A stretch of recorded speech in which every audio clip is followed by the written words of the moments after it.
So tonight's main topic is about dead games, and all the miniature games you play, are they considered to be dead? What do I define as a dead game? And I would say that there are three types of dead games.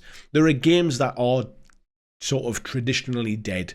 The supplier, the manufacturer, the producer of that game no longer supports it. They might not have the license anymore.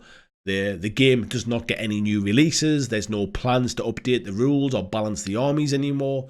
The game is pretty much ended from a supply point of view. You can't buy the models in the shops anymore. The rules are not available to buy online. These kind of games are things like Warhammer Fantasy, which obviously ceremoniously ended quite abruptly. That said, there are still communities of people who play these games. Guild Ball is another one of these things. There are people who play these games because the communities kind of like rally around in the background. They might do some fan-made support and fan-made balancing. Maybe some people even sculpt and 3D print miniatures for these games now. But the game technically is dead in terms of it's no longer supported by the owner of the game. Now, Blood Bowl is a prime example of a game that was ended by Games Workshop, but the community would not let that game die. And a lot of companies sprung up in the background producing new teams and stuff for that game. So just because the game is technically dead doesn't mean it doesn't get played anymore. A game is only really dead if nobody plays it. And as I've mentioned before many times, the community, the players are what keeps a game alive, not the company necessarily that's making it. So that's one kind of definition of a dead game.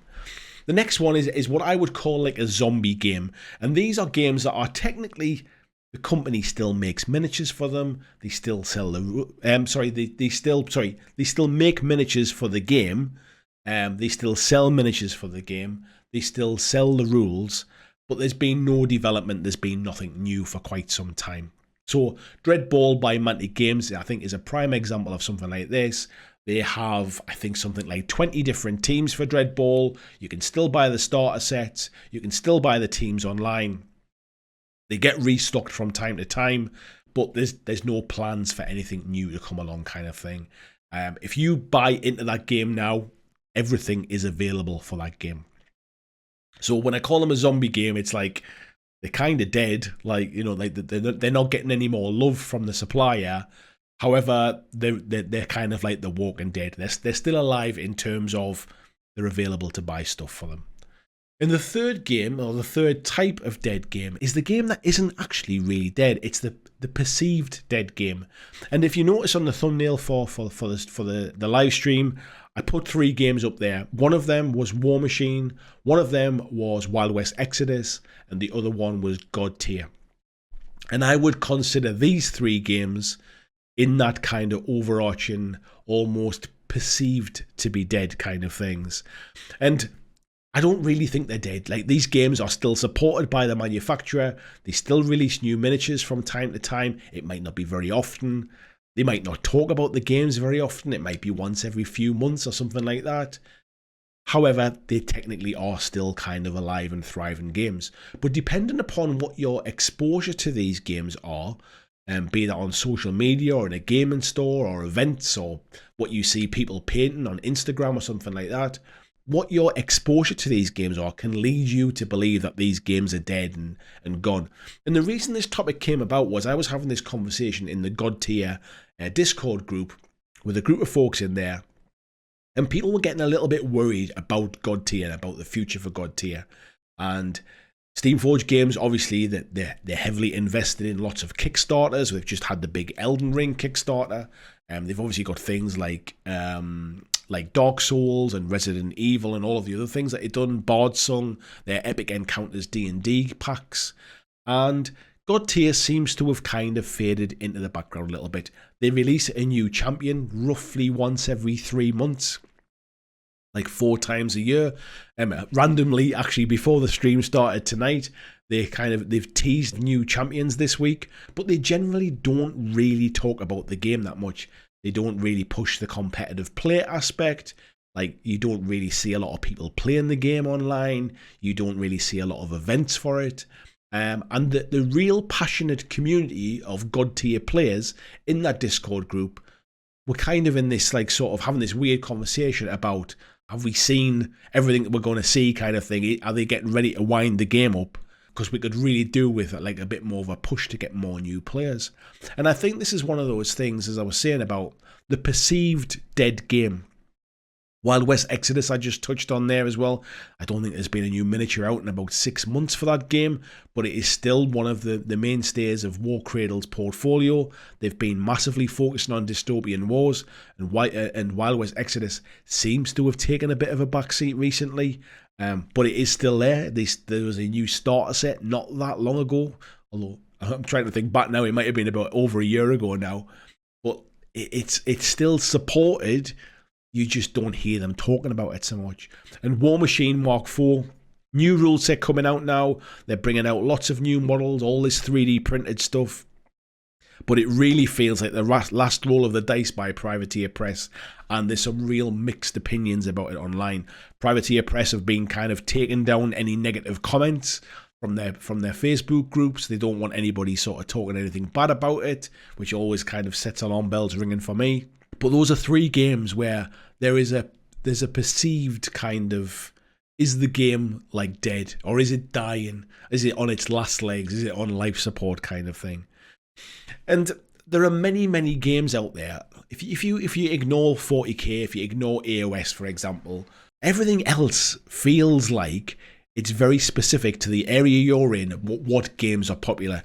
In some locations, Warlord games, sort of bolt action might be massively popular. I never see anybody playing it. In some locations, people think Malifaux is dead, like it's on life support, it's a dead game. Elsewhere, I know there's massive tournaments for it. There's a really good tournament schedule in the UK. What weird games are always releasing new models for it. There's new factions. There was a new faction came out not that long ago. There's new books coming out on a regular basis. They update their rules on a frequency. So again, it depends upon where you are. Like Infinity is another game that Corvus Belli only really sell Infinity. It's the only game that they really sell these days. And the whole company is based upon it. If it was a dead game, that company would have went to the wall long before now. So just because you don't see these games being played doesn't mean the games are dying, and it doesn't mean the games are dead. At the end of the day, a game is only dead when people stop playing it. So it doesn't matter whether a company supports it or not. But I think as hobbyists and as people who enjoy being around a community, we want the game to be kind of talked about. We want the companies who make these games to get excited for them as well. I love God Tier. I think God Tier is a fantastic game, and it really annoys me that Steamforged seem to just almost ignore the game. Like they don't talk about it enough. Like it costs nothing to put a photograph up online. It costs nothing to make a post about it and get people excited.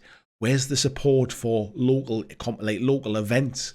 Where's the support for kind of getting new players into a game? I feel like it's such a shame that these games don't get more support from the kind of the companies and the owners of those games. Like I say, they've literally just announced tonight an extra champion coming, but it'll be interesting to see how they follow that up. They've basically posted like a teaser picture of like a silhouette of the new models. But that's kind of it. So now we'll have a period of time where like the passionate people have a bit of a guess about what they think it's going to be. Then they'll tell us what those models are going to be. We'll see them, and then there'll be a bit of time, and then we'll start to see the cards coming out about what the rules are going to be. But where's the fanfare? Where's the getting people excited? Where's the painting streams? Where's the gameplay videos? Like, let's get excited about this kind of stuff. And if the companies can't get excited about it, that seems to drip feed down into the communities, and that's when people start to think, I think my game's on its way out.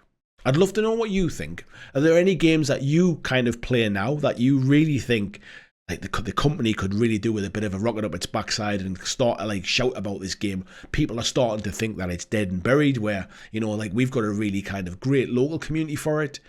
If you're a bit of a painter and a hobbyist, are they games that you really love painting the models, but there's hardly ever anything new coming out for it, and you've already bought all the stuff that you want? Let me know down in the comments. I would love to have a chat about it.